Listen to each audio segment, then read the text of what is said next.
You now have greater editing controls on your floor plan with Metropix Mobile. So once you've finished the floor plan, you press the complete button on the top right hand corner, the box with the tick. Just tap that once. Here you'll get a preview of the plan that you've drawn.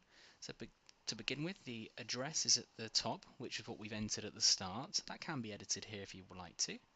The floor area below. So the default option is to have the automated area on display. So whatever you've drawn for each floor will then be used to give you an accurate reflection. If you're not happy with that, and for the reason that you've got the floor area already in hand, you've calculated it already, you can tap into this box and type in your own overall size as well. Please bear in mind the individual floor areas below don't update based on your manual overall size, so you will need to either remove those or adjust them, which we'll come to. Or you can press Don't Show, the third option along, to remove all of the floor area entirely. So if we go with the first option, which is the system calculating it for us, the ground floor has a square meterage of 40.01 meters. We can tap into the box. Here you can change this. So if you wanted to, or you had it at hand, we can change the overall size accordingly. Alternatively, show floor area, you can change that to off and it takes it out of the plan for you in one tap, so it just won't appear for the individual floor only. We can then repeat that for the second floor as well. Let's leave it on for the sake of this. As I update this measurement, the overall size updates as well, so you'll have an accurate reflection of the overall size when you adjust the individual floors as well. If you make a mistake, you can reset the individual floors or all of the floors by pressing the last two options there.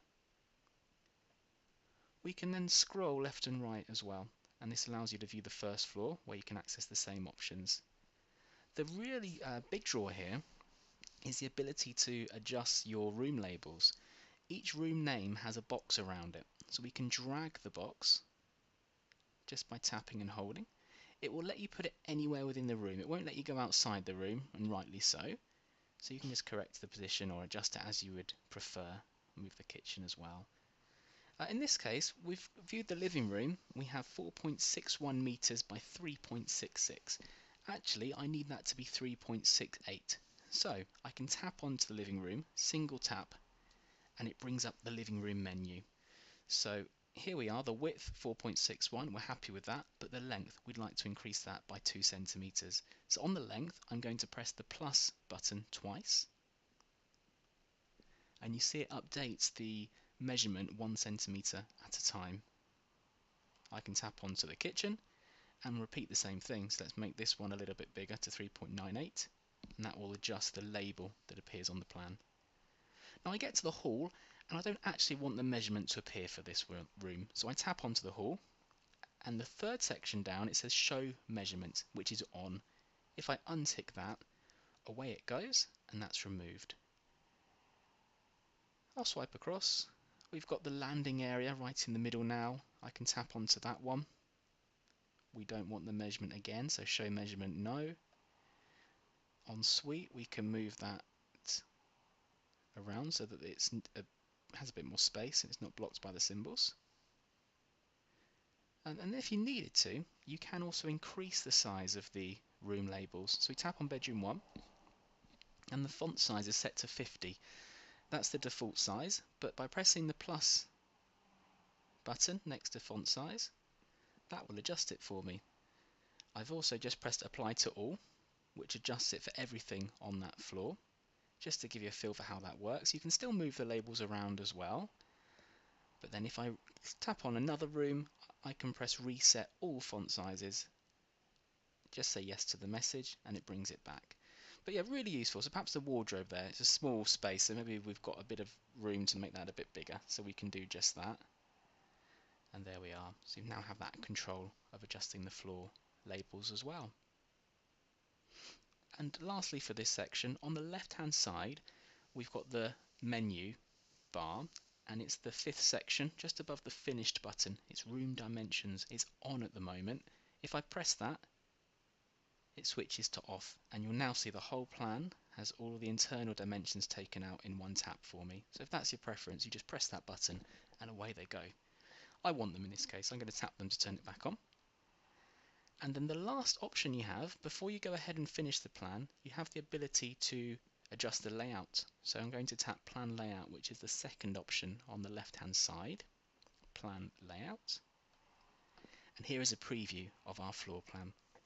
It's in a landscape mode at the moment. I can tap Portrait on the bottom right corner, and that switches it across. I can go to Landscape on the left, and it brings it back. The zoom allows you to move in and utilize the space that you have there available. If you're going too close, it's not great, of course, but the closer you can go, the better the plan should display in theory, because you're using more of the space on your A4 template to fill the plan.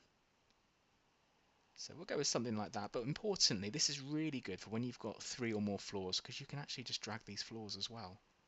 As I say, the grey outline represents how it will appear on the final template or the printout, so you can get a real feel for how it's going to be. So you may want to have on the 3rd floor 2 across, and then the 3rd floor essentially placed beneath them, but you can adjust the disclaimer, the compass as well, so you can move that around as you need to.